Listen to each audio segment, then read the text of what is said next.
This is the Danger Close podcast, Beyond the Books with me, Jack Carr.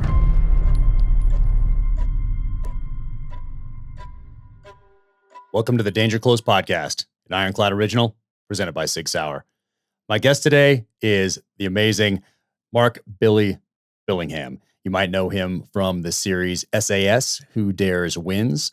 He has also been in The Gunman with Sean Penn and has 2 books out. The first one is The Hard Way, Adapt, Survive, and Win, an autobiography. And the new one is called Call to Kill, The Enemy is Everywhere. And that is a novel. That is fiction.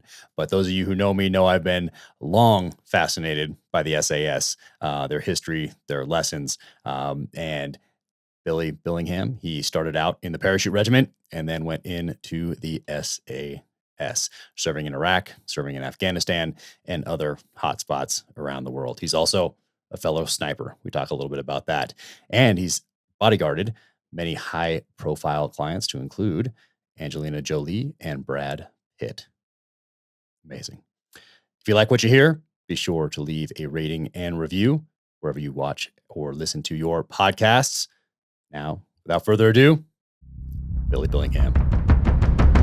Thank you so much for taking the time to do this. And so I've never, this is a fairly new podcast. It's been on for a few months now. And I've never read someone's background when they've been on. Usually I just say a couple things and we hop right in and go.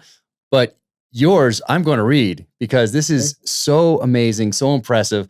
And I'm just in awe of everything that you have done. And I know you'll be super humble about everything because I've been following you on the social channels and reading about your 2 books and all that sort of thing. But I want to read this and then we'll just hop right in if that works for you. Mate, you're leading. Let's go.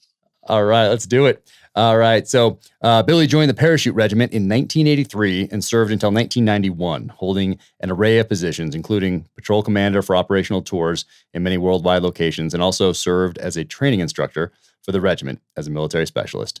He joined the SAS in 1991 as a mountain troop specialist and has been responsible for planning and executing strategic operations and training at the highest levels in numerous locations, Iraq, Afghanistan, South America, and Africa, and has led hostage rescues. Billy is a certified SF and Counter Terrorist Sniper Instructor, Advanced Evasive Driving Instructor, which is super fun. I love the driving stuff. Tracking Jungle Warfare Navigation Instructor, Demolition Sabotage Instructor, Ski Mountaineering, Rock Climbing, Abseiling, which for those in this country is rappelling, Ice Climbing Instructor, Combat Survival, RTI Instructor, Counter Terrorist Instructor, and has worked as a patrol medic, trauma life support agent for 5 hospitals. Wow. After his career, Billy became a bodyguard and looked after such people as Brad Pitt, Angelina Jolie, Sir Michael Caine, Jude Law, Hulk Hogan, Kate Moss, Russell Crowe, and Tom Cruise. I mean, incredible. Incredible. So I want to talk about your new book. I want to talk about your last one.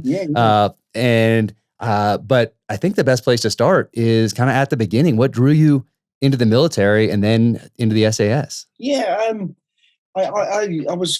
I had kind of a checkered growing up. I was a little bit of a wild card. I grew up on a council estate in the West Midlands. That's like a poor area. And I got into gangs. I got into trouble. I left school at 13. I had no education. I got stabbed at 15, nearly died. I ended up working illegally in a factory 12 hours a night at the age of 15 again. Nearly died again, fell in a vat of caustic soda, which is to treat metal, to strip down metal. No way. Yeah, and that was kind of the sort of final shot across the bows to me to say, grow up, get wise, and do something positive. And that was to join the military. Somewhere in between all that, I've just said I joined the cadets. I don't think you really have it in America.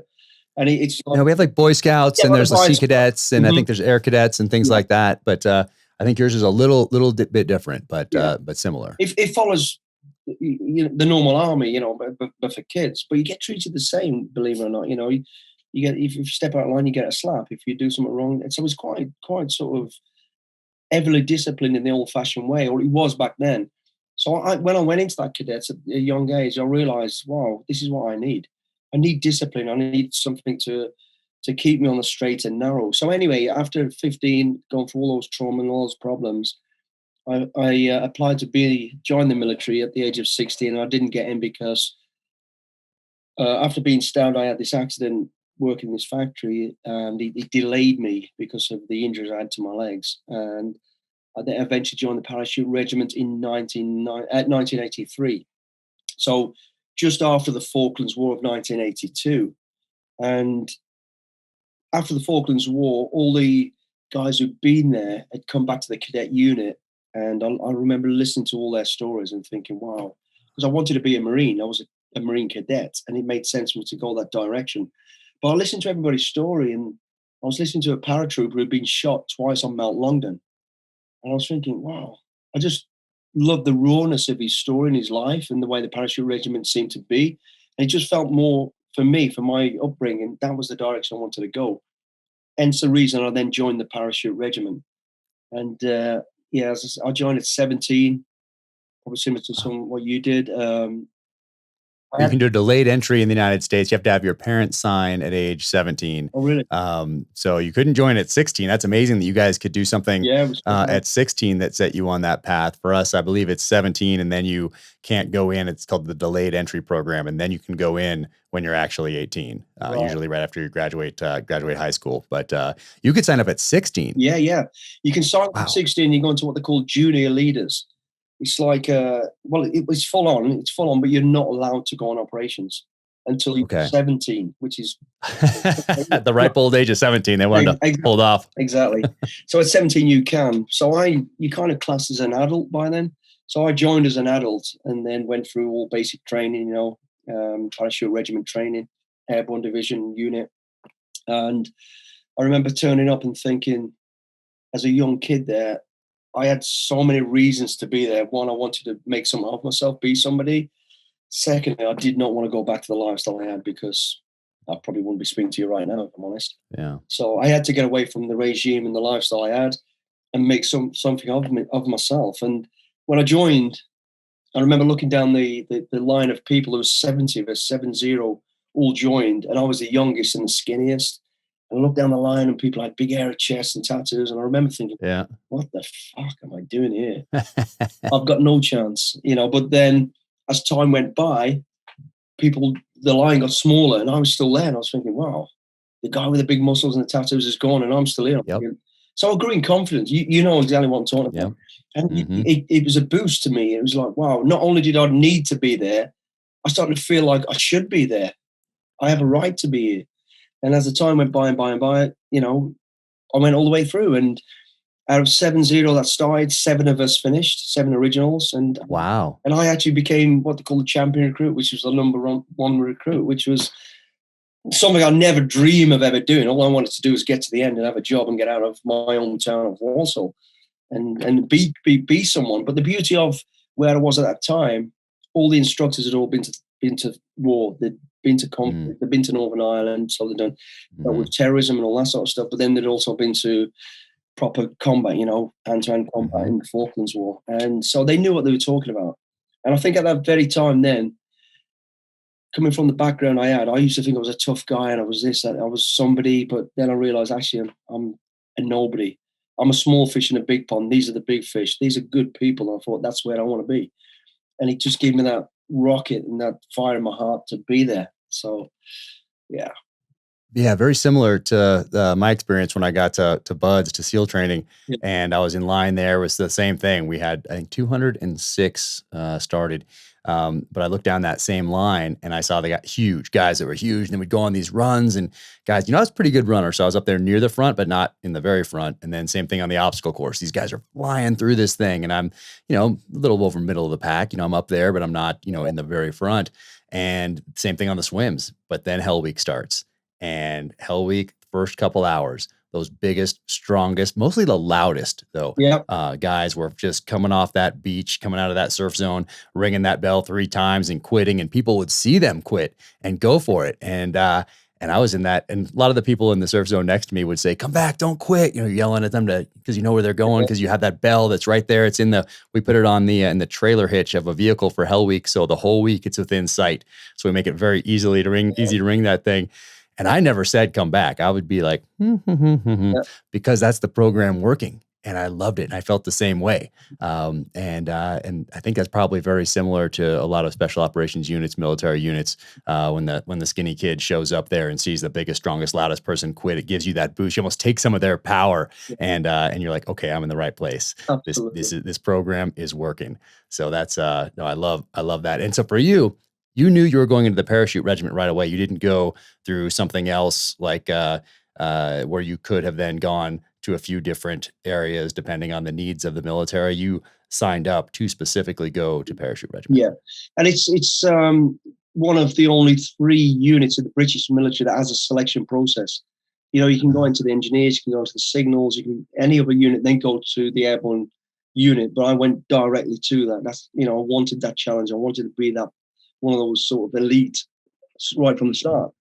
So yeah, I mean, it was kind of the proudest moment of my life, you know, being badged as a parachute regiment soldier, paratrooper. And I had 9 brilliant years there. I stayed there. I was able to, I did 2 operational tours through that 9-year period. And then I ended up back at the training establishment as a directing staff, you know, so I'd gone full circle. I'd done all that I wanted to do, been on operations, been on exercise, traveled the world. And then it was after that time, it was like, where do I go next? And then that was SAS.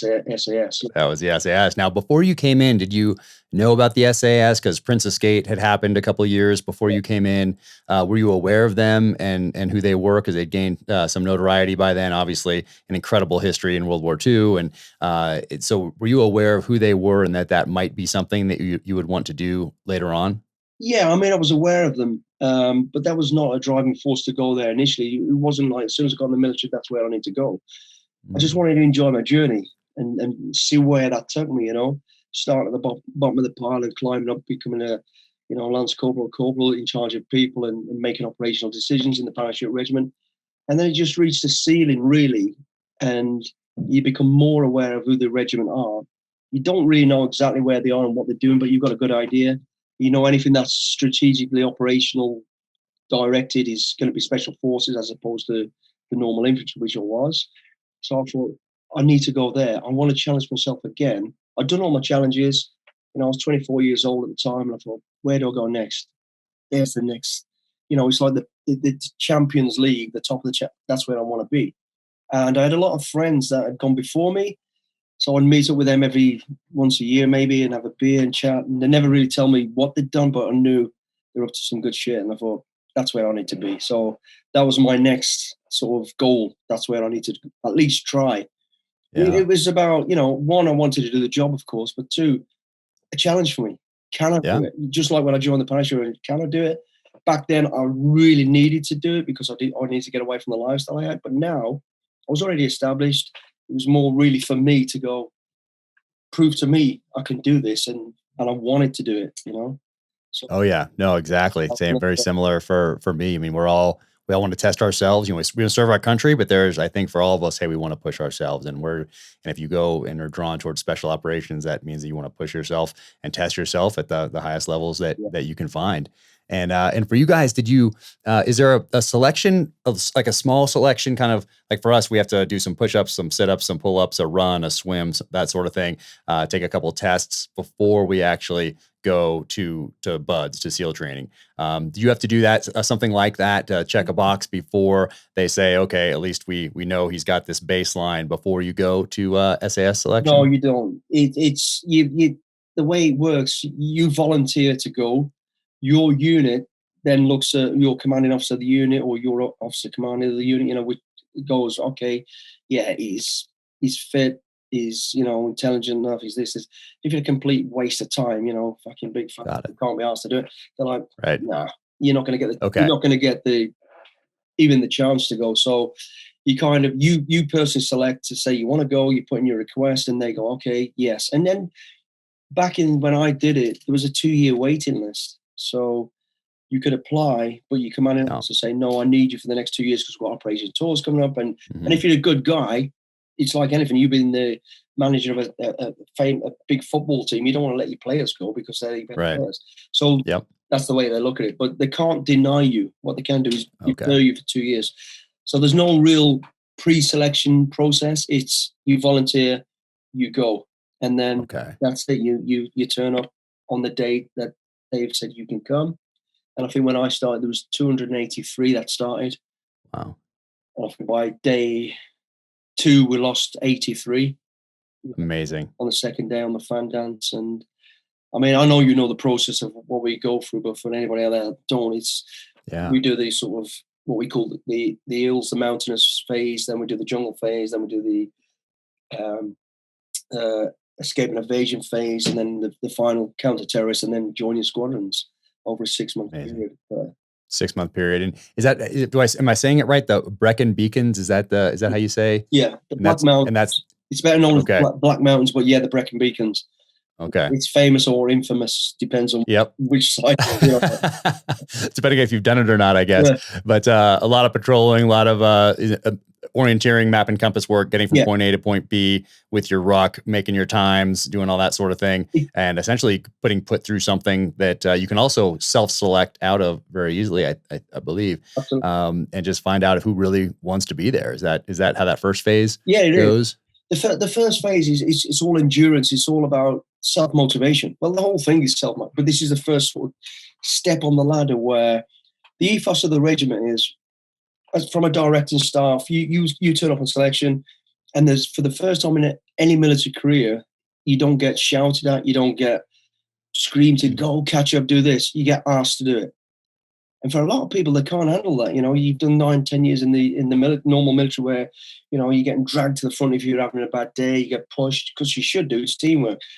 But in the regiment, it's total self-motivation. The guy, you know, you turn up and you're going to go, okay, today's march is, they won't tell you how long it is. It's normally about, it can be anything from 24 to 36 kilometers, miles, whatever it is. Wow. You just never know. You want to get in one checkpoint. You start here, this is where you're going. And then literally go, okay, Billingham, you're at checkpoint A.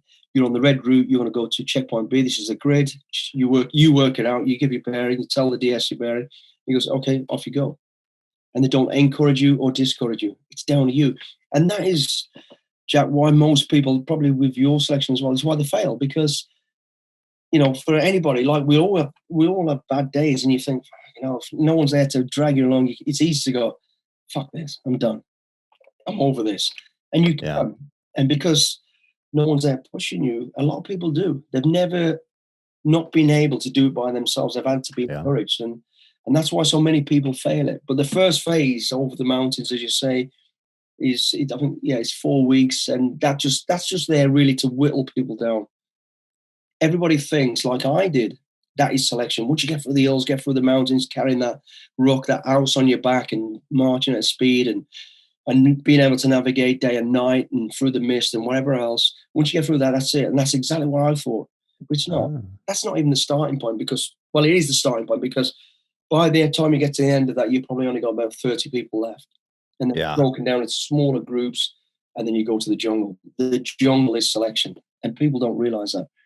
And interesting. Yeah, and it's funny because I'd already been to the jungle at least twice with the parachute regiment. So for me, I thought, full sense of security. I thought, I know this. I know the jungle. I love the jungle, and I do. I thought, this is going to be easy.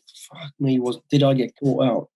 Really? Oh, mate. So what was so different about being there in selection than the different experience than you had with the parachute regiment being in the jungle? Because I saw a lot of your pictures and stuff. I can tell without even hearing you tell me that you feel very not comfortable, but you're drawn to that jungle. It seems just from some of the photos and the things that I've seen you talk about. So what was it like for you in the jungle in selection? So it was basically like being on the mountains again. Yeah, covered in trees, 100% humidity, not really being known when you're being watched and not being watched.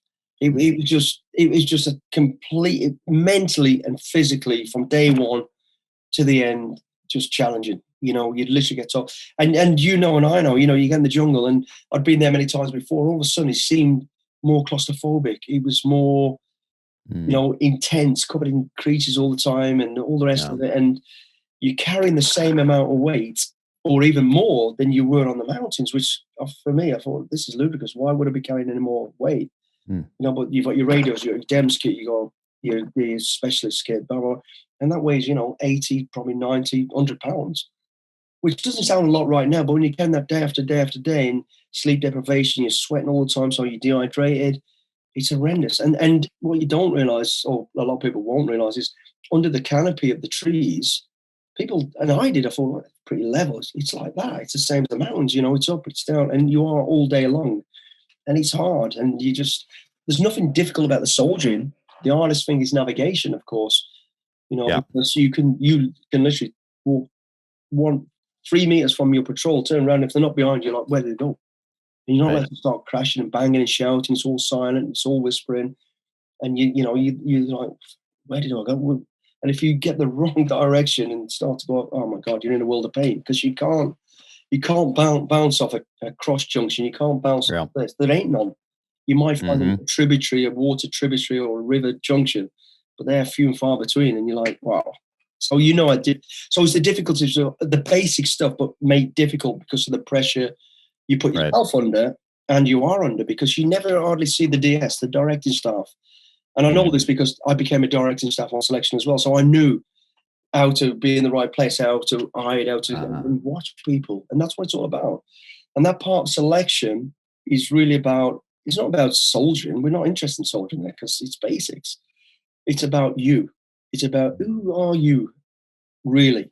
And we can all put up this sort of barrier and facade of, when people are watching you, all being good and help your buddy out and do this and take your burden off slowly. But as soon as the chips are down and you're hanging out your ass, you're fucking patrolling off, geez, and you're exhausted, and you don't think the DS is there. You just throw your Bergen down, argue with each other, and that's when you see people. Who are you? And that's what it was. That's what the jungle was about. And if I'm honest, I think in the 5 weeks that I was in the jungle, in the trees, as we call it, my directing staff only spoke to me about 4 times. And that was Billingham, you are leading the patrol, you're going from A to B to da, whatever it is. That was it. And so I never knew there's no, and everything you do or you feel you're doing wrong is amplified in your head, because you think, did he see that? God, I'm going to get judged on this, Right. It's crazy, isn't it? And it really is. And I remember, Jack, when I flew out of the jungle, probably like you'll obviously know exactly what I'm talking about. At the end of those 5 weeks, I looked like a prisoner of war. I'd lost probably 2 stone. Not that I had a lot to lose anyway. My uniform, which rotted basically because of the ammonia, which stank of piss every day, because that's what it smelled like after a period of time. I remember sitting on the skids of a scout helicopter bringing me out, and I was sat on the skids flying out, and I was so exhausted. I thought, you know what? I don't even fucking care if I pass or fail now. I ain't going back in there. I'm never doing this again. And by the time I landed at the outside of the jungle at the FMB, my uniform, you could literally crunch it, and it just rotted. It was just dropping off me. It was ridiculous. We looked like Nelson victims. I can't grow a beard, not like you. I had this pathetic little goatee. I literally looked like a freaking, about to die. And that's how I felt. And I thought, I don't care. I'll give it my best, but I ain't going back in there again to do this. Incredible. Yeah. And not only all that, like everything wants to kill you in there. Exactly. It seems like not only the animals, but just minor cuts and infections and all that sort of thing. I mean, that's an unforgiving environment. That is for sure. And again, I felt because it was different when I was doing it with the parachute regiment, because we're all buddies and we're all, you push yourself to how far you want to go. Here, you just go and you have to keep going. And like you say, people don't realize. I remember someone saying to me before I went there, just don't worry about it. You will get at least 10, 12 hours sleep, because when it's dark, you don't really operate in the dark, other than, security around the base sort of thing, or in your jungle basher area. But you've got to clean all your cuts out. So by the time you've cleaned all your cuts out, you've done any patrol reports you've got to do. You're looking probably, if you're lucky, 5 hours sleep. Then you're lying there, there's things crawling all over you, the noise. And one of the biggest killers in the jungle that people never realize is deadfall. When those trees come down, jeez, man. I mean, we've had a few selections where we've had people, I think we've had a couple of people killed, and we've had a lot of people injured. But when that thing comes down, so there's so many other dangers that no one ever realizes. And then at this time, it's all very real, and it's over to you now. When I did the jungle with my other instructors, I was still a young kid, so I was being led by people with experiences, I believe. Now you're leading. There's no sheep now, you're shepherds. You are all leaders and you're all in charge. So it was tough, and I wasn't ready for it. So I went with a full sense of security, and wow, was I? I thought, but that is selection. So Love it. yes, you know, British Forces Special Forces selection is the jungle, not the hill, and not thereafter. You can screw up, of course, on both of them, on all of them, but the real selection process is the jungle, and that sorts out the men from the not so men. If I'm honest. Oh yeah. No, I get it. And then how long do you have between each of those phases? Do you get to clean up for a bit, or are you right into that next phase in days? You're more or less right into. So you finish the mountains, you get a weekend off because fucking hell, your knees are all swollen up, your back, you screw up to a degree. And then you do a week and a half or so of pre-jungle deployment. You know, a little bit tighter on your navigation, a few little patrolling skills that are relevant to being in the jungle. So a lot of range work shooting, because you're firing live right next to each other, and it's, as you know, really tight in the jungle. You really got to have your shit together. So you do a lot of that for about a week and a half. So really, it's not a lot of time. And then you finish that and bang, then you're on a flight. You're out to Brunei. You're off. What's that next phase then? That's into the jungle phase. So you go off the hills, you get a small period, then you come out of the jungle. Then you've got a long weekend, 2 or 3 days, and then bang, you're on to escape and evasion. Oh wow! Learning how to survive. You get a week or so of lectures. You know, learning about fauna, all the different types of things you can eat, you can't eat, how to do traps, how to evade. Then you do all techniques, all that sort of stuff, and then bang, you're captured, beaten around a little bit, and you're off. Yeah. And is that in the UK? Is that next phase in the UK? Yeah. Well, it's normally it can be anywhere around the UK. They did one in the States one year because we had foot and mouth over in the UK, and we came across I can't remember. It might have been around the Bragg area or something like that. We ended up doing it there, but most of the times in the UK, it's either in the Scottish mountains or the Welsh mountains or somewhere beautiful on a postcard, but not fucking beautiful when you're on the run. Not when you're doing that. No, we call ours Camp Slappy when you get captured and you go there, and oh my gosh, I remember I got slapped so hard by a mountain of a person. But good character building, I think they call it. But then from there you go into the Counter Terrorist, the CQC, CQB type thing. After that, is that's the next and final phase before you go to your squadron? Yeah, you do. I mean, by the end of Escape and Evasion, that's when you do the resistance or interrogation or that. To be honest, that really is the last chance for you to fail. You know, that's where you're still being really, really tested. And then once you're through there's normally, I think there's 283 started. I think we finished with 7. Again, that lucky number for me, I guess.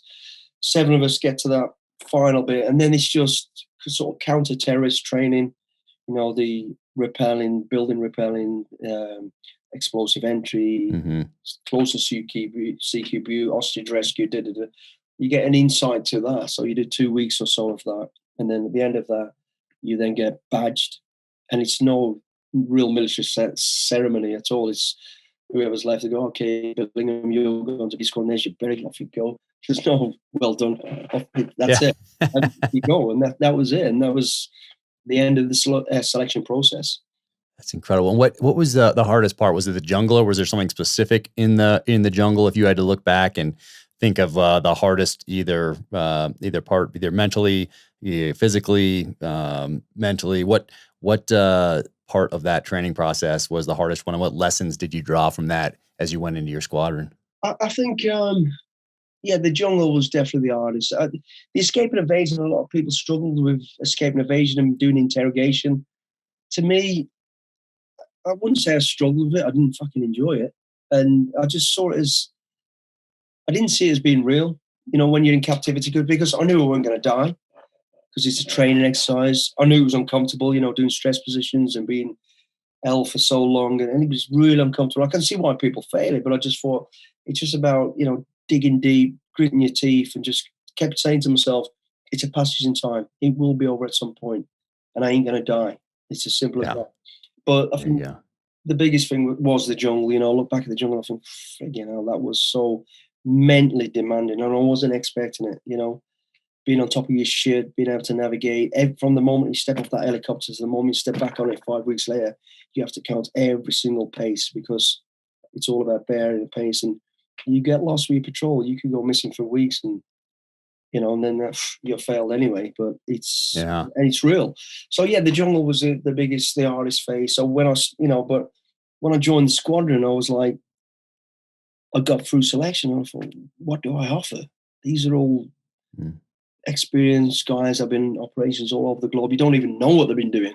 And I was just feeling just like joining the army for the first time. What do I have to offer? Slightly different. It wasn't the same sort of pressure.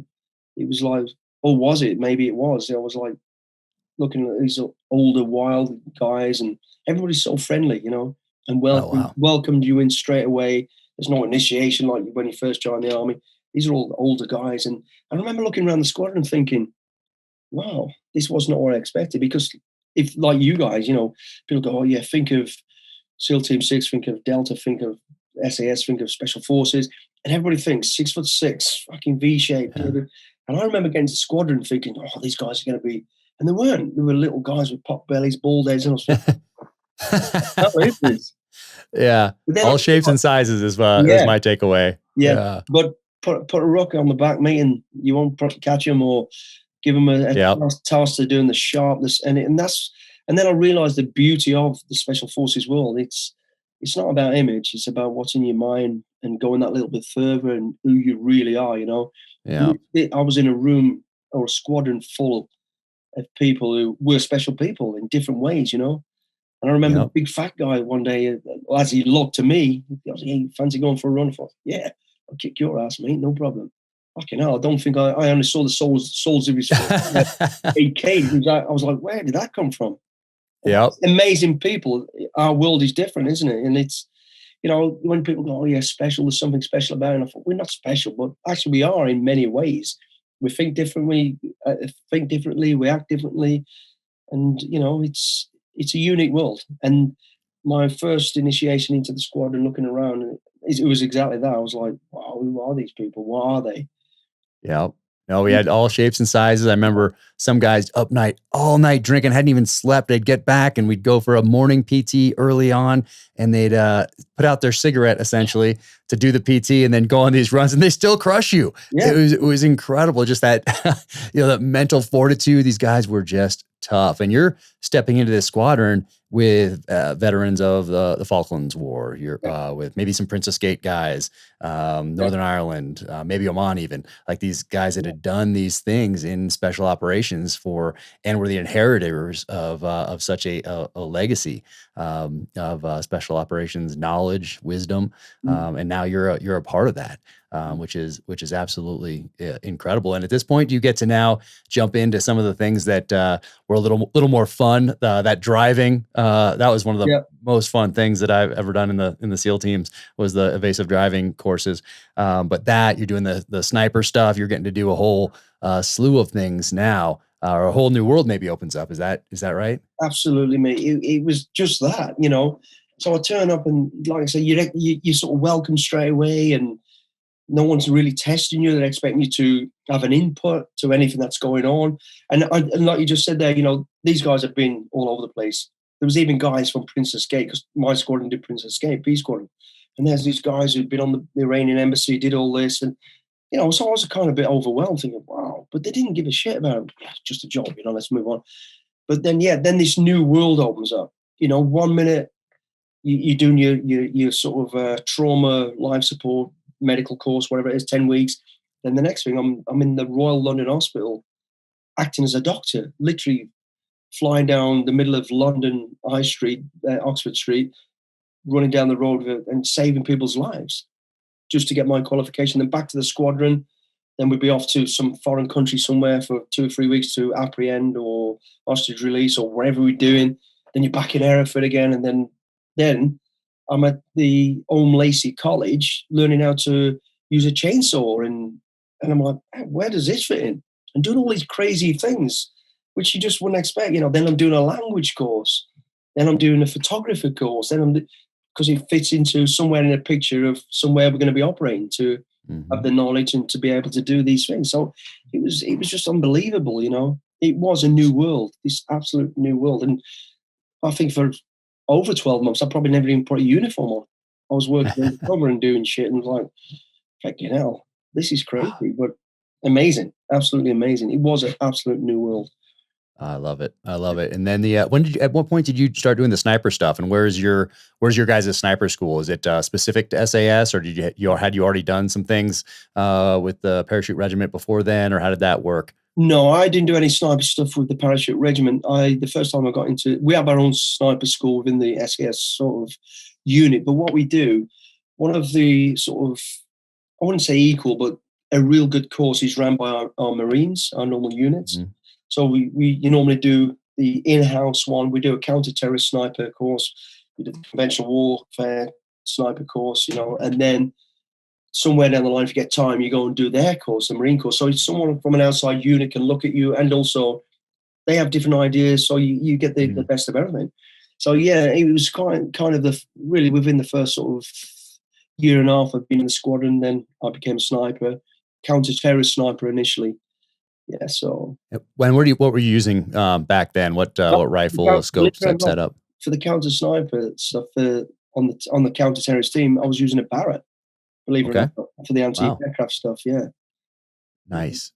Did you use any of that H&K stuff back then? The what do they call their sniper weapon system that was kind of in the late 80s, early 90s? We had the G3. We had the So it was all pretty sort of standard, basic stuff, but good stuff. 7.62 stuff. Yeah. Oh, that's so awesome. And then is your driving school in house, or did you go to some civilian driving schools as well? No, the driving school is not in-house. We have our own, we do. We have our own sort of play area to do it. But when you're doing the course, it's run by the police, believe it or not, by the civilian police. So we went to a place called Bridgend, and you do all the evasive. It's about 5 weeks, I think, of, J turns, ambulate turns, or pit stops, all that sort of stuff, and ramming. Yeah. And then you do, straight off the back of that, you do a week of sort of what they call fast driving, running with the sort of, the Royal Police sort of teams that do all the security stuff for the Queen and all that. So you're doing all the fast driving blue moves. So that's at the back of smashing everything up and ramming everything. You then go to, speeding around the streets of London around the UK with the bikes, doing the solos alongside, doing all that sort of stuff. Yeah. Oh, it's amazing. And then how long are you? That's so much fun. And then how long are you in the SAS? How long do you stay there? You can basically, as a normal soldier, which is what I wasn't an officer. I always say 17 years, but I actually did about 24 years in the SAS, because I went from full-time sort of door kicker to squadron sergeant major. And then after sort of leaving, I then became LDEP, which is part-time. So I was still attached to the regiment, still going back into camp every now and again. Not really involved in operations because I didn't want to be, other than, verbally or sort of helping out there and there, but I didn't actually deploy again after that. So yeah, about 24 years altogether. Oh my gosh. So when do you leave? What year do you transition out, and why did you decide to move on? Officially 2015. I stepped out before then, about 2007, 8. Yeah, the end of 2007 I stepped out, but then became, as I said, LDEP, which is the reserve side of it. So still part of it, officially still in the unit. Yeah. So you're doing Iraq, you're doing Afghanistan, you're doing all those deployments, and where were you on September 11th? And where did and right away did you know? All right, we're going to be involved in this. Oh yeah. I remember on that very day we just landed in Northern Ireland. We had a situation going on in Northern Ireland. We got deployed quickly, and I remember it in the ground. And when we got picked up to go off to these jobs, people going, "Oh, have you seen what's happening in the States?" And we're like, "No, what's happening in the States?"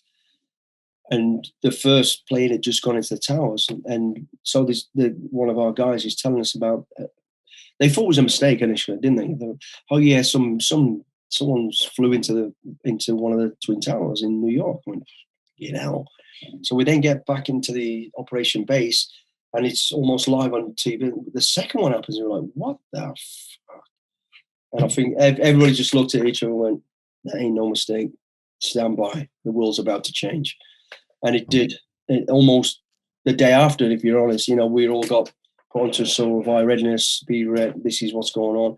And then I think, without saying anything too, what I probably shouldn't be saying is, we kind of expected something. We weren't expecting that. Same as the London bombings, you know, we weren't caught with our pants down, to be honest, but we weren't really ready for what happened. We were ready for something else, and not to that scale. So everyone was like, here we go.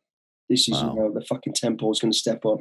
And it did, of course. Yep. You know, we ended up in place. How long was it till you were in Afghanistan then after that? Probably weeks. Oh, wow. We'd already been doing some stuff there anyway. Wow. Then it kind of changed roles. So then we're in and out of Afghanistan and then into Iraq, of course. And then all the little places after that, Libya and Syria. Yeah. Amazing. It was all bits and pieces all unfolding. And then obviously the Iraq thing all kicked off full time after that. So amazing. Gosh, we did. Yeah, I was next to you guys in Baghdad in 2006. I was working for the CIA at the time. I was actually the sergeant major out then. Oh, really? Nice. You know, the houses that were set up along the river there. So I was in the agency house. Oh, okay.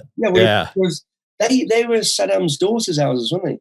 Yeah, I think so. Everybody was like a Saddam house or a Saddam son house or a comp. I mean, oh my goodness, that was crazy. But I love that comp. I mean, that was such a, when I look back, that was such a crazy time to be doing those missions there. And of course, we're specifically targeting Zarqawi at that point, and they eventually got him. What's that? That was our job as well.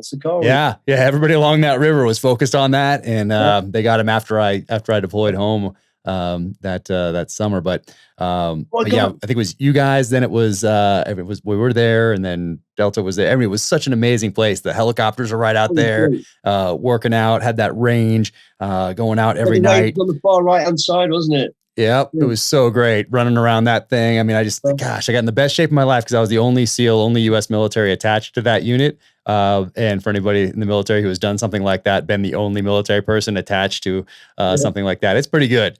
Because for me, I was deconflicting battle space as we went out there, and that was it. I wasn't in charge of that whole thing. So it was great. I could just go out and kick those doors and learned a ton. And everybody that was there, from you guys to the Delta guys to the agency guys, were so great to me. And it was so interesting. It actually formed the basis for my second novel called True Believer, which is fiction, but it was inspired by events that happened during that time frame. I've got to get your books, man. I've got to read them because. Oh man, I'll send them to you. For sure. We've been chewing the same shit for sure. I mean, we'd have been there at the same time. I mean, next to us was, I think it was the Rangers, and then TF Brown, then Delta, then TF Brown. Then you guys were, I think you guys are next to the range, right? We had two. I think we had Delta at the far. I can't really. It's been a little bit of time, but I think Delta was right there, and then it was us, and we had the two houses because we had some indigenous people that were working with us. So we had the two houses there, but it was interesting. Got in some great shape too because I wasn't doing all the other stuff. I got to work out during the day and then head out at night. It was amazing. Got in the best shape of my life during that time frame. But yeah, that was amazing. It was such great. An unbelievable time, wasn't it? Yeah, that was crazy. I don't think no one will ever see that again. It was amazing times. You know, you look back at it and think, we're almost nocturnal every single night. We're out doing what we were doing, and exactly in the day, people were up and just running around that road at the back by all the lakes at the back, wherever it was. So great. Down past Uday's frigging palace, all the way down. Yeah, it was amazing. What an incredible experience. Amazing. And then when do you decide to move on? When do you make that decision to head on out? I mean, you've been in for a while at that point when you decide to finally get out. What was the reason for moving on, and how did that transition go? Well, I went from, I handed over the squadron and all those fun days of the Baghdad, Afghanistan, and all the other places, I don't really talk about. And then I got posted. I got a draft out to Brunei as the jungle warfare instructor, sergeant major, the RSM at Brunei, which is the international school there, for tracking and jungle warfare. And I loved it. And while I was out there, I was starting to think, I'm starting to get to the end of I was starting to feel I'd done enough. I was ready to leave. And then I got a posting back to London, and everyone was telling me how great this job's going to be in London, And again, it was the RSM's job. It's a part-time unit that is supported by the Special Forces. It helps them keep them with their letters on there, helps them keep them funded and all this stuff. And they're great guys, they're civilians, but they do a little bit of operational stuff. And everyone's telling me how great this job's going to be because you're in the city and you're going to do all this. And I came back, and I'll be honest, Jack, it was the most miserable time of my life. We weren't really back around proper operators. It was hard to adjust. I started to have a little bit of personality clashes with people because, in our world, when you want something doing, you don't have to fucking keep jumping through hoops. You get shit done. All of a sudden, I'd gone back to jumping through hoops just to get the simplest, and I couldn't tolerate it. And I just thought, I'm going to end up punching some fucker and losing. And that's how we got to. I literally got to that point and I went, I got to get out of here. And then I got offered a job to do security, bodyguarding. And I thought, I'll have a look at it. I'll take a little break for a few weeks because I was owed a few weeks. And while I was out there, I thought, you know what? It is time for me to hang up my fucking boots now. And although, like I say, when I didn't hang up my boots completely. I started working outside of the military. Done, finished, but I was still part-time. So every now and again, I'd go in and do a little exercise and a few weeks of training with the regiment and do this. And I had an opportunity to deploy overseas again, but it wasn't, this sort of tier 1 type of role. It was more of a back role, intelligence gathering. I didn't want to do that. So I didn't do it. I stayed within the unit, but I didn't deploy. I just kept doing civilian work for a couple of months, then go back, do a week, keep my hand in, go back. And it went like that to 2015, basically. It's incredible. I hope someone makes a movie of your life one day because it's fascinating. It's inspiring. And how long did you do the executive protection bodyguarding thing for? You were doing that for some fairly high profile people. So it wasn't the executive that no one knows, but is targeted by someone specific and, that sort of thing. It's someone who's out there, well-known. Travel schedules are known in many cases. Paparazzi's out there. So there's so much more, it seems, to deal with publicly when you're dealing with some of the people and personalities that you dealt with and protected. How was that experience, and how long did you do it? I did it for, really, I started doing it in that transition I just spoke about where I was in LDET, so I do a little bit. I was doing it from then, really. So I was doing it for about 10 years on and off, really. And full time, when I went full time with the family, I went with Brad Pitt for about 17 months, I think, where I was basically living there every day, and it was just full on. And then I sort of stepped back from that. Then I did a couple of months with who else did I do? Michael Caine, Tom Cruise, Crowe. So they were more sporadic part-time bits. But I think the overall timeline from start to finish of bodyguarding was really about 15 years, maybe 12, 15 years. Yeah. So, because I was doing it like part-time while I was in the regiment, on my days, on my leave and things like that. So it was a fair chunk of time that I was doing it, but full on, full-time family bodyguard was probably 17 months with Brad and Angelina. Wow. And you did international stuff with them. You did that when they're going to Africa. They're doing some interesting things. And the transition was, it was weird because, coming from our lifestyle of, below the parapet, never knowing telling people who you are and what you're doing. I stepped out and all of a sudden, you're in every magazine. You can't avoid it. I needed a job, and that was my job, security. So that was the hardest sort of thing to get your head around, being trying to stay at the fucking cameras, but you couldn't try and deny who you were, because everybody wants to know who's this new guy running around with Brad Angie and the newspapers, the magazine. Everybody speculate, he's CIA, he's fucking MI5, he's SAS, he's SPS, and you're kind of trying to dodge who you really are. But in terms of the work, it was easy because, not the world we've lived in, they're being shot up now, but shot with a camera, not shot with a fucking Dushka or we're not dodging bullets really. There's always a threat of somebody trying to attack them, or maybe, but it's very, very small. And with our knowledge and experience, you go, do you sort of, due diligence, do you sort of, your intel checks through social medias, through connections we have, it's very low key. So it's more about protecting an image, which is different to us because, we're never really there, and we don't have an image to protect because of the world we live. But now for these people, my job became giving these people a chance to have a life, because Got of it. forever being hounded, and that was the main part of it, and making sure their image was protected. And it was enjoyable. You know, there's no real threat. You might get some idiot want to take a punch, but that's easy to deal with, or try and grab, or it's fucking easy, isn't it? But there was no real threat. But it was hard work in terms of there was actually more planning now going on in this side of my work than there was even doing operations with the regiment, because it's every day. You're planning everything from medical to clothing to travel to, and you couldn't trust anyone. You couldn't trust the drivers. You couldn't trust people. So you were doing it all yourself. You were making sure international travel was ready. We had all the documentation. We had the right fuel. We had the right aircraft. We had the right vehicles picking us up. Who was picking us up? Right phones, right? So there was a lot to it. And, in our world, you're the overall chief, you're the overall boss, but you've got guys you can rely on. You take charge of the vehicles. You take charge of the ammunition. You take charge of the DEMs. You take charge of the medical. It's done for you, isn't it? Now it was me with people I didn't really know and I didn't really trust, and you couldn't. So I had to make sure the vehicles were fueled up, they're ready to go. I couldn't trust telling them where we're going to go, because all of a sudden I'd tell them and then there's all the paparazzi. Yeah. Right. So you constantly throwing in deceptions, and I'd tell them we're going here. Next morning they'd jump in the car and go, no, we're going to so and so, and you could just see their face like, what? You said we got? Just turn the car around. We're going that way. So you were dealing with all that. So it was taking up a lot of time. So when your client, whether it's Brad and Andrew, whether it's Tom Cruise, it doesn't matter. They work hard. They do 14, 16, 18 hours a day. So when they finish, I've still got an hour's work on top of that to go and do the reconnaissance myself, because I couldn't trust no one else to do it, and check the people who you've got as outside security and not asleep. They're doing the job. Yeah.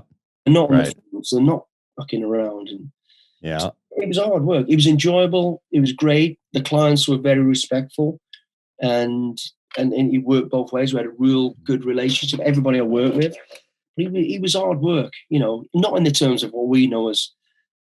It's different work, but I understand exactly what you're saying. And even for them, when you're protecting someone who's working so hard, that's my main takeaway, or one of my main takeaways from being on the set. They're turning my first book into a series for Amazon Prime right now, starring Chris Pratt. So I'm on the set, and I hadn't really thought about it too much ahead of time, but people at every level of the production are working so hard at their individual jobs. And you're right, it's 12 hours, but then they can extend for 14, 18. These guys are working hard, and then they're coming back the next day. And maybe there's a weekend, or maybe they go into the weekend, all depending on production schedules and all sorts of other factors at play there. But they're working hard. So and you're there with them, and I'm just there on set watching.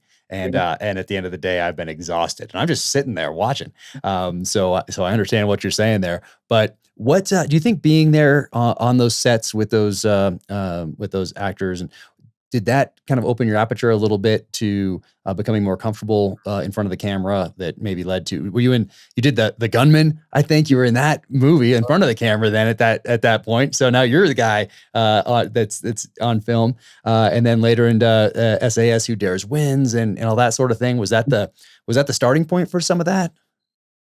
I guess it was really, but I don't know. We're just natural type of people, because you do undercover work, you've got to be somebody else, you've got to play a part. That's acting, really, isn't it? So I guess we're kind of one step ahead of the curve anyway. You kind of naturally fall into that place. And when I did the gunman, I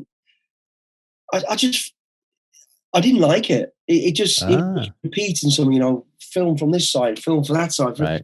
And we like these, just fucking get on with it. But, but you kind of, I enjoyed it. Was a kind of natural in it. I didn't feel comfortable really, but it kind of went naturally. But I guess it's like I just alluded to, it's the lifestyle we've lived and what we do. And, so I did that. And then I got offered to do a couple of programs, and I turned it down. But prior to that, which not many people know, I did while I was with Brad and Angie, actually, I did a program called Unbreakable, which was 8 people, 6 guys, 2 women, who really fit athletes, ex-boxers, ex-footballers, real fit. And the idea of the program was, it was called Unbreakable, and they're unbreakable. No matter what you throw at them, push them, you'll never break them. And I was like, what? And they asked me to take these people to the jungle. They're going to take them to the jungle. I was going to be the expert for the jungle. Then they're going to take them to the desert. They're going to get some guy to take them to the desert. Then they're going to take them to Norway in the Arctic, and et cetera, et cetera. That was the idea of the program. Mm-hmm. So I went along, eventually doing it, which I didn't want to do, but I said, okay, I'll do it. And like I told the producers, hang on a minute. I said, we're going to the jungle. And they went, yep. I said, we'll break these in fucking an hour. He went, no, you don't understand. I went, I do understand. You don't understand. So we're having this argument. Anyway, long story short, we end up in the jungle. 40 minutes after starting, they nearly all broke. Wow. Because they're not acclimatized. And yeah. so that was my first introduction to being in front of a camera. And that really put me off then, because I thought, these people don't listen to somebody who's kind of the expert in this field. And it did really put me off, because I thought we could end up killing somebody here. And you don't want to really be doing that. So I did that program. We toned it all down. We changed it. We made it work. And I left it. And then the next time was the gunman, Sean Penn, along as a friend. And he goes, will you do this? Will you do that? And it was fun. But it was like 6 hours of dropping my pants and showing my ass from and it was like, fucking hell, this is too repetitive. So it was good fun. And I didn't want to do it again. I probably would do it again, if I'm honest. And then after that was SAS Udairs Wins. And initially I said no, I didn't do the first series because I didn't really know what it was about. And somebody goes, I want to do something about the SEALs. You're like, hang on, who's doing it? You're going to say, you got to be, you don't want to be exactly attached to some nonsense. And there'd already been a few programs that were nonsense and stupid. Mm-hmm. And so as soon as it came up SAS, I went, no, I'm not interested. But the first series went out. I then got asked again, come on the show, please. We really want you to do it. I looked at the show. They showed it me, and I kind of liked it because it wasn't about us, SAS guys, SF guys. We're great. We've done this. It wasn't. It was about the people. Yeah. Their backstories. And you, like me, we were there as the experts to give authenticity to why they're doing aggressive things. Why are they doing this? Why they're doing that? And we explain, the idea of punching each other in the face, and is to replicate going into combat, getting your head up and thinking straight and overcoming, aggression with aggression, but staying in control. And so that was our job. And I thought, you know what? I enjoy this. I like this. I've got something to offer. So from there, I decided, I'm going to do it. I'll do, and I've enjoyed it. And again, I was joining 3 other ex-military guys, and it was just like being back in. Yeah. Going up a reunion. The banter, taking the piss out of each other and having a good crack and just getting out. No rehearsals, there's no script. It was just bang, here we go. And it was fun. And it is It's a great show. It's a very popular show, especially it's UK, Australia. And I mean, you guys do a fantastic job. And you're right. There's a lot of shows that were kind of similar here and there, but then this one broke out because I think it is so well done. And you guys on the show are such solid people, and there's something different about it. And that's why it's been so successful, I think. I don't actually think it's classed as a reality TV, although it kind of is. It's under the title in the UK as factual TV. Okay. It is reality TV, but the reason it works, I think, is because it's authentic in terms of we don't know nothing about the students. We're not allowed to until day one when we get them in front of us. So those mirror rooms, there's nothing staged. We don't know anything about that person sat in front of us. So when the stories are coming out, we're trying to find out who they are, and their story comes out, the expressions you see and get from us is real. Because there's been times I've gone at somebody because he seems aggressive and is this, then all of a sudden he'll come out with one of the saddest stories you can ever hear. His wife died, and you're like, fucking hell, gee, I wasn't expecting that. Yeah. And so it's all very real, and it is. So, and the only rehearsals we do are, the sort of tasks, the rappelling, the backfall, the vehicle smash, whatever it is. We will always rehearse that. Because we obviously we don't want to kill anybody. Yeah. and that is the only thing that's the only rehearsals to it. There's no, if you make a mistake, you say the wrong thing, that's it. It goes. Yeah. It's 24 hours a day filming, and then they edit everything they want. But there's no, okay, can we just say that again? Can we just do that? There's none of that.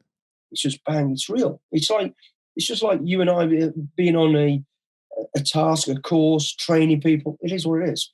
You say, you do what you think you need to do at the time. And And that is the beauty of it. It really is. And no one else is really has been doing it, and it did. It was kind of a test thing to start with. By the second series, it became the number one series.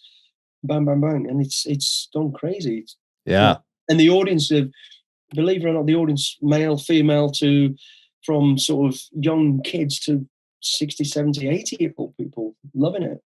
Yep. No, it's inspiring, and you guys are inspiring, and you guys all do a fantastic job with it. So at what point along the way do you write the first book, or when do you start thinking about, hey, I want to share some of these lessons, these life experiences with people?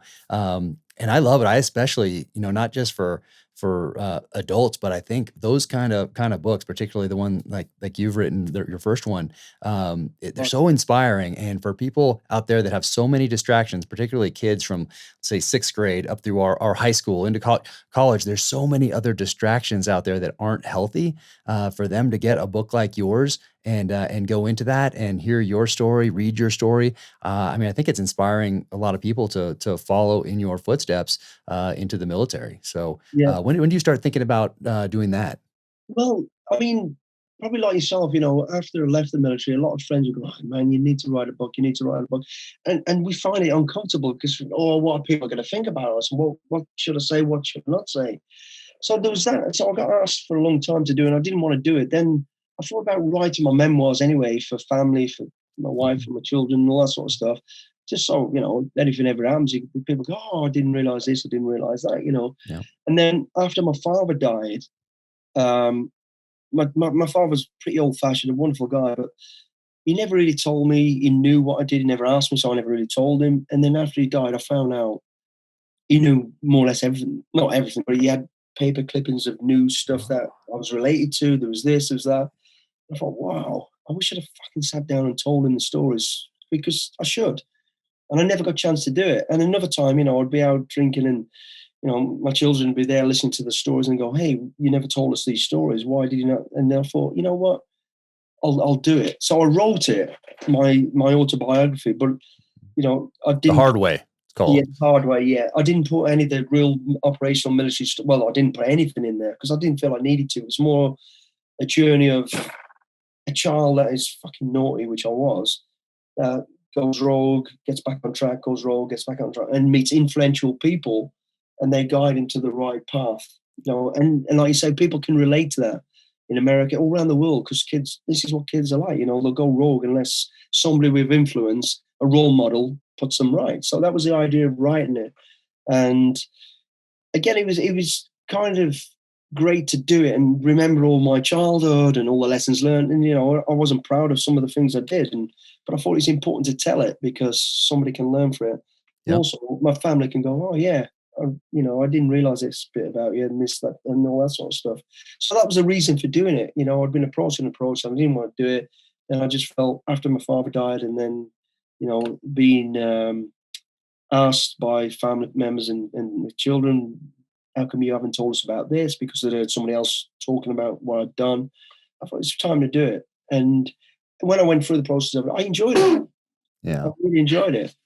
Yeah. No, I'm so glad you did that. Because I do think it's going to help a lot of people out there. And then you have a second one that out now too. And then that Call to Kill. Yeah. And like yourself, it's, it's fiction. It's a novel. But I'm pretty sure yours is based on your world of events and what you've done. And the beauty of that is, Jack, it's authentic, isn't it? Because you know what you're talking about. And there's so many people out there writing these things, which are great. I've got nothing against any of that, but it's far from fucking real and a bit wild. And it's great. That's great entertainment. But if you want to hear the real, how it would happen and feel part of it and go, and it's still heroic and it's still fun and crazy, I started writing novels, and I thought it's based on stuff I've done and places I've been, but changed names, places, directions. So, and I really enjoyed it, and I'm really enjoying it, mate. It's telling this story, and the main character in mine, one is Matt Mason, and of course, he's based on me. And the rest of the characters are friends like you would have, the fat guy who doesn't give a shit, can blow anything to pieces if you need him. So that's why I started doing it, and I'm really enjoying it. And I've got a ghostwriter who does all the proper literacy side of stuff, and we got a great rapport. So I'll tell the stories and all that sort of stuff, and we capture it between us, and and it's brilliant, and I'm really enjoying it. So I've built this character now, and it's just following my life's adventure and journey. Anyway, I've already halfway through the next book, which is the character leaving the military. If you've read the book, at the end of it, basically gets kicked out of the military after all his time, really, and then becoming involved in conservation and what's really going on in the world in conservation today. And it's all current as well.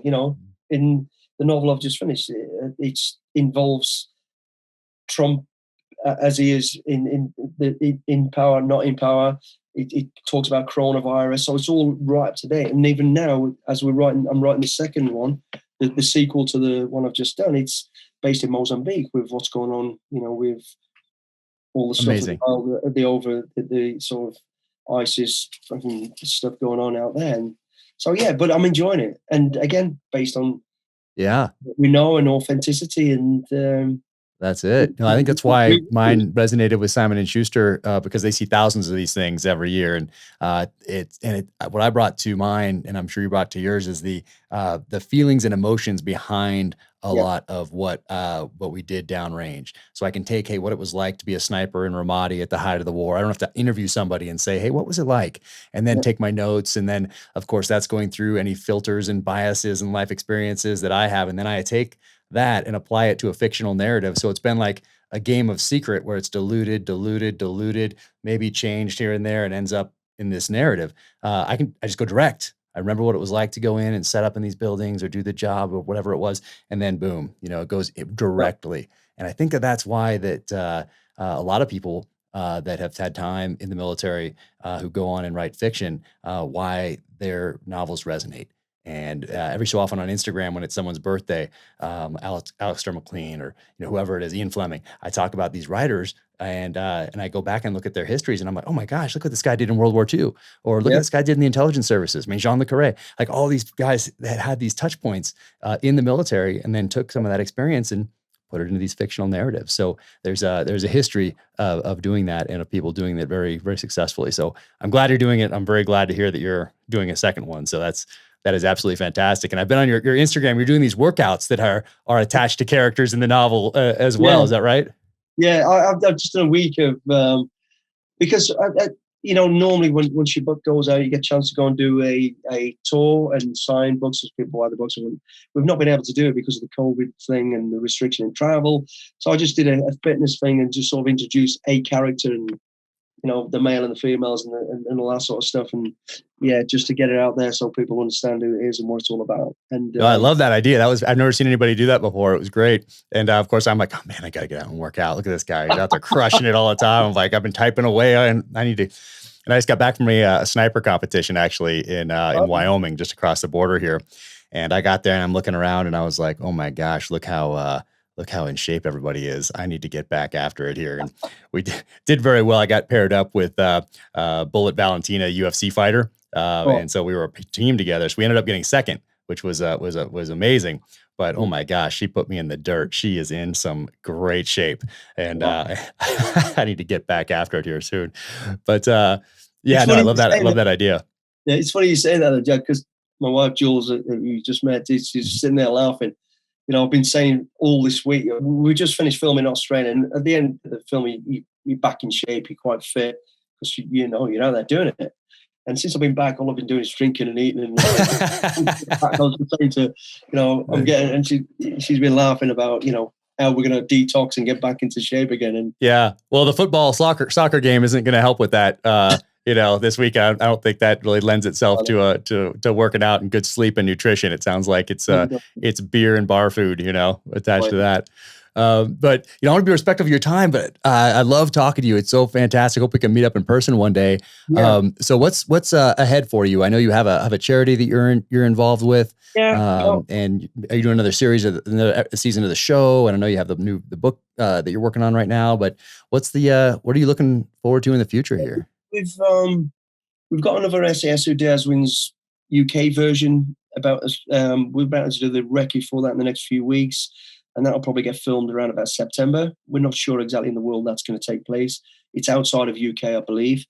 We've got another one for Australia. That's gone so well. We just finished filming in Australia, and they've already said they want to do another one towards the end of this year as well. So that's another series out in Australia. And in between that, I actually live in the States now. Me and the wife, we live in Lake Worth, Florida. So we're going to get back home and have a little bit of downtime and family time and Good. Somewhere in between all this. And my wife, she's got a for-profit organization in Haiti called Dumé, which means two hands. And we've got a charity called Rebuild Globally, which was born after the earthquake. Sort of, that's where I met her when we were out there. And we built this charity. So basically the charity, we put children through school, street kids basically, and people with nothing through school, finish all the school and education. Then we sort of put them through job training. And then she gives them a job at her factory, Dumé, which is a fashion company basically making sort of all fashionable stuff. And so people can find that through your website, right? And yes. What's that website? www.dumé. I saw you look to the boss right there. Yeah, I'm looking. I always get it wrong. It's linked from yours. Yeah. So it's linked to yours, and that'll be in the show notes for this and everything. And your Instagram will be on there. Yeah, Dumé, which is the for-profit, and Rebuild Globally, which is a charity. Amazing. No, I love that you're doing that. Yeah, when you mentioned Mozambique earlier, my second novel, my protagonist goes on a journey of really redemption, learning to live again, finding that next mission in life, finding that next passion in life. And I went to Mozambique, but boots on the ground to do that research, because in the first novel, I'd been to Iraq, I'd been to Afghanistan, I've done these things, but I hadn't been to Mozambique, and he needed to go somewhere, go totally off the grid, and because he thinks he's dying, but he ends up not, obviously, because there's more novels, but he needs to go someplace and put those old skills to use in a positive way. So there's this poaching thing, and anyway, he learns to live again, and then of course the agency comes in, grabs him, and shoots him back into the world of international espionage and terrorism and all that sort of thing. But we mentioned Mozambique, and gosh, I love it there. It was beautiful. I had a great in the Nyassa Game Reserve. So went into Pemba and then took a small plane and landed in the middle of nowhere in Nyassa Game Reserve, and just had an amazing experience out there, talking to those professional hunters and those trackers, and talking about poaching, talking about illicit wildlife trade, talking about Chinese influence, both legal and illegal, but just how the politics of the region, all of that. It was amazing. They wanted to share the history of their country, the politics, everything. It was interesting. So the next novel, I went to Kamchatka Peninsula in Russia. And I thought, because I was going so fast, I thought, everybody here is going to want to talk to me, just like the people in Mozambique wanted to talk to me and tell their story. And they were so open in Mozambique. And got to Russia. No one, because I think for most of Russian history, if someone was asking you pointed questions, the same type that you would ask if you're writing a spy thriller, political thriller, well, you weren't long for this world. It was off to the gulag, off to the firing squad. So they were very tight-lipped when I was doing research in Kamchatka Peninsula, Russia, just south of Siberia. But yeah, Mozambique, I had a great experience there. Awesome, man. I love doing that on the boots on the ground research. And then you do some speaking too, right? That's maybe not during the time of COVID, but you're out there. And when you're out there doing that kind of those speaking engagements, and people can learn all about that on your website as well. What's your message? What are you passing along to your audience? Telling people that, don't be afraid basically to set goals and fail, but get up and go forward, because no matter what you think, whether you reach your goals or you don't, you'll always be in a better place by trying and going forward, And then as you go forward, other avenues open up, other opportunities. So it's about never giving up and just always going for your goal. And don't worry if you don't reach it. Get up and go again. Love it.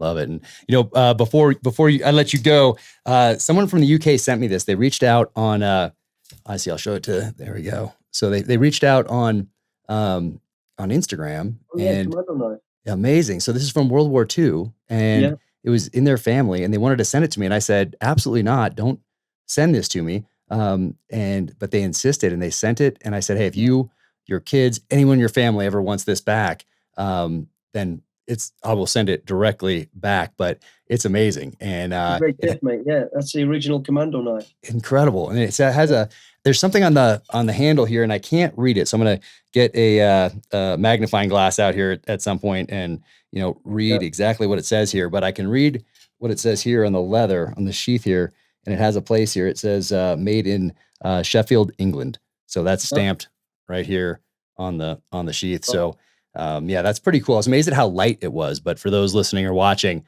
this blade has a history in deep in the special operations community. So it was very, very cool of them to send this. But amazing. Brilliant. Awesome. Yeah, man. Well, hey, thank you so much for coming on. I sincerely appreciate you taking the time, and encourage everybody to follow you on Instagram. I love all the stuff that you post. It's so inspirational, and tracking down SAS Who Dares wins and getting the books. And I'm excited to keep following you and see what you do next.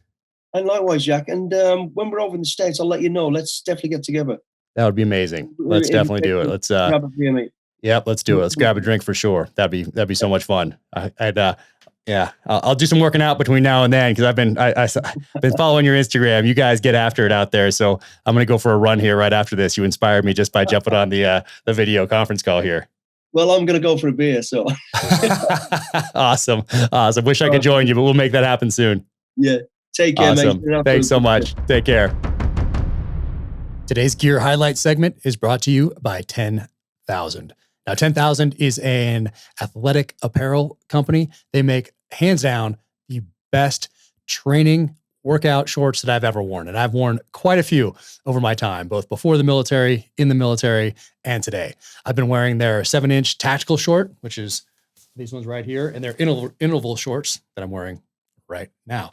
But these things are incredible. And I've been putting on the pack, heading up into the mountain. I've been running. I've been throwing the kettlebells around. And as I continue on to get back in shape here, this is my short of choice. I love it so much that I'm going to get all the other stuff that they have out there as well. You can find them 10,000.cc online, and also Instagram 10,000.cc there as well. But I'm looking forward to trying out their shirts and all the rest of the stuff they have going on there. And I wanted to read their brand ethos, because it's very close to what I think about each and every day. And here it is. It says, at the heart of 10,000 is a stoic dedication to continuous improvement. Every day faster, every day stronger, every day better than yesterday. And hashtag better than yesterday is their hashtag on Instagram, which I absolutely love, because that's always the goal, to do it better than we did it yesterday, to learn from what we did yesterday and do it better going forward. Turn those lessons into wisdom. And that's what I try to do with the kids as well, is pass some of that along to them. We don't believe in overnight success, miracle drugs, cure-alls, quick fixes, or shortcuts. We believe in works in progress. We believe in the value of our failures. We believe in dusting off and getting back up. We believe in grit, tenacity, and grinding. Yes, absolutely love that. These shorts, I just want to make sure I get this right. Ultralight ripstop fabric, tough as nails waistband, permanent anti-odor treatment, no bounce pocket, medium compression, anti-chafe liner, side slits, and 4-way stretch for maximum range of motion. Yeah. What all that means is that these are awesome shorts. 10,000 makes gear specific to other types of training, from running to Olympic lifting to boxing. You can also find a short for all the ways you train. Pick up the short that is best for your training and then personalize it with custom liner and inseam options. So awesome. Definitely check them out online. They have free shipping and free returns and a lifetime guarantee. And I'm going to read this call to action, because you can get 15% off your purchase if you remember this. So write it down. 10,000 is offering our listeners 15% off your purchase. Go to 10,000.cc and enter code DANGERCLOSE15 to receive 15% off your purchase. Once again, that is DANGERCLOSE15 to receive 15% off your purchase. That is 10,000.cc and enter DangerClose15. Awesome. So I just got back from the SIG Hunter Games, the first ever SIG Hunter Games. They were out here in Wyoming. I was teamed up with Bullet Valentina, UFC champion, and she was absolutely incredible. It was 2 days of traversing the mountains of Wyoming and going through a long-range precision marksmanship course, essentially. And we had a blast. Ended up second place. Not too bad for an author. And but got to meet some amazing people out there. So got back from that, and there was this very interesting package from Sitka, gear. Now, usually Sitka gear comes in a, oh, look at that t-shirt, but usually comes in a box that has awesome and has branded tape on it and all that sort of thing. So I've always been very impressed with how Sitka packages their stuff up and sends it out. But this was different, and did not know this was coming. And look at that. Bam. It says Sitka on the outside. Had no idea what this was. So open it up, and what do you think it was? Look how they do that. Man. So if you've seen how sometimes I send books out when a new novel hits, it comes in some pretty cool packaging. Well, Sitka was one of the companies that I first noticed doing things like that. And this one is no exception. They took it to the next level. And this is their new sleeping bag, wearable gear. This is the Kelvin Aerolite 30 sleeping bag. And it is in here, and I'm going to test it out very soon. Of course, they have this as well, a little information about it in here. Awesome packaging, absolutely incredible. And I am looking forward to trying this out. It's a wearable sleeping bag. And if you are been following Sitka gear, you know that they always go all out. So super fired up. Probably John Barklow out there sent this my direction. So John Barklow, be sure to follow him on Instagram as well. Amazing lessons out there on going into the backcountry from him. So follow him, and thank you, Sitka, for sending this along. Check out more about it at sitkagear.com. And I'll move this aside. Also wanted to talk about these. So these are from the Boot Campaign, and the Boot Campaign, you can find them at bootcampaign.org.